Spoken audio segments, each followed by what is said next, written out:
भगवान श्री कृष्ण ने की थी मार्शल आर्ट्स की खोज। सबसे बड़ा युद्ध भगवान श्री कृष्ण और अर्जुन के बीच हुआ। श्री कृष्ण कभी नहीं हुए थे बूढ़े। दोस्तों, आपको बता दें कि भगवान कृष्ण का जीवन बहुत ही रहस्यों से भरा हुआ है। श्री कृष्ण को भगवान विष्णु का ही अवतार माना जाता है, जो कि वासुदेव और देवकी के 8वें संतान थे। आपको बता दें कि भगवान कृष्ण का जन्म और मृत्यु सब कुछ एक रहस्य है। तो चलिए भगवान श्री कृष्ण से जुड़े कुछ रहस्य के बारे में आपको बताते हैं। तो चैनल को कर दे subscribe and press the bell icon. ऐसा माना जाता है कि मृत्यु के समय श्री कृष्ण का चेहरा एकदम युवा था। ना तो उनके चेहरे पर कोई झुर्रियां पड़ी थी और ना ही उनका कोई बाल सफेद था।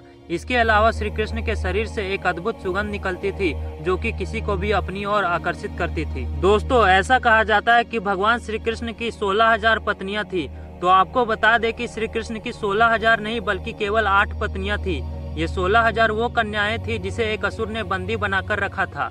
श्री कृष्ण ने इन सभी कन्याओं को असुर से मुक्ति करवाया और समाज द्वारा ना स्वीकार किए जाने पर श्री कृष्ण ने इन सभी 16,000 कन्याओं के साथ विवाह कर लिया। राधा और ललिता उनकी प्रेमिकाएं थे, जिन्हें गोपियां या फिर सखिया भी कहा जाता है। इन सखियों से श्री कृष्ण को खास प्यार था। भगवान श्री कृष्ण द्वारा शुरू की गई थी मार्शल आर्ट्स। भगवान कृष्ण के बारे में एक रहस्य यह था कि उन्होंने मार्शल आर्ट्स की खोज की। पहले इसे कलारी पयट्टू कहा जाता था।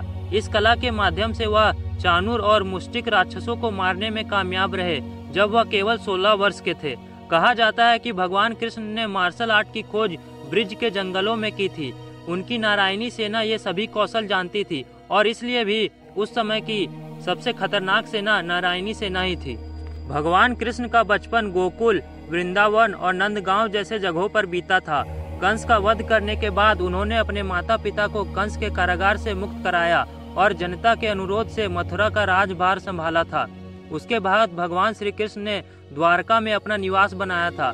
उन्होंने महाभारत युद्ध में भी भाग लिया। महाभारत युद्ध के बाद भगवान कृष्ण कौरवों की माता गांधारी के पास गए तो गांधारी ने अपने सभी पुत्रों की मृत्यु से क्रोधित होकर भगवान श्री कृष्ण जी को अपने पुत्रों की मृत्यु का कारण बताते हुए श्राप दे दिया, जिसके कारण भगवान कृष्ण की मृत्यु हुई थी। श्राप के प्रभाव से भगवान कृष्ण वन में पीपल के पेड़ के नीचे सो रहे थे। तभी जरा नामक बहेलिया ने भूलवश भगवान कृष्ण को हिरण समझकर विष युक्त बाण चला दिया। बाण भगवान कृष्ण के पैर के तलवे में लगा और उनकी मृत्यु हो गई। भगवान कृष्ण ने इसी को बहाना बनाकर अपना शरीर त्याग दिया। भगवान श्री कृष्ण और अर्जुन के बीच हुआ युद्ध। श्री कृष्ण ने अर्जुन को महाभारत का ज्ञान दिया, जिसके बाद ही पांडव युद्ध को जीतने में कामयाब रहे थे। महाभारत में कौरवों के हारने का कारण श्री कृष्ण ही थे। महाभारत अब तक का सबसे खतरनाक युद्ध माना जाता है, किंतु श्री कृष्ण का सबसे खतरनाक युद्ध अर्जुन से हुआ था। इतिहास में इसका विवरण भी मिलता है।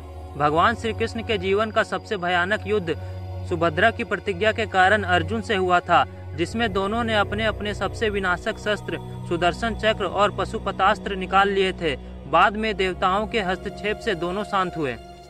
दोस्तों, अगर आपको यह वीडियो अच्छी लगी तो वीडियो को लाइक कर दे और कमेंट करके बताएं क्या आपको श्री कृष्ण के बारे में ये सारी बातें पता थी।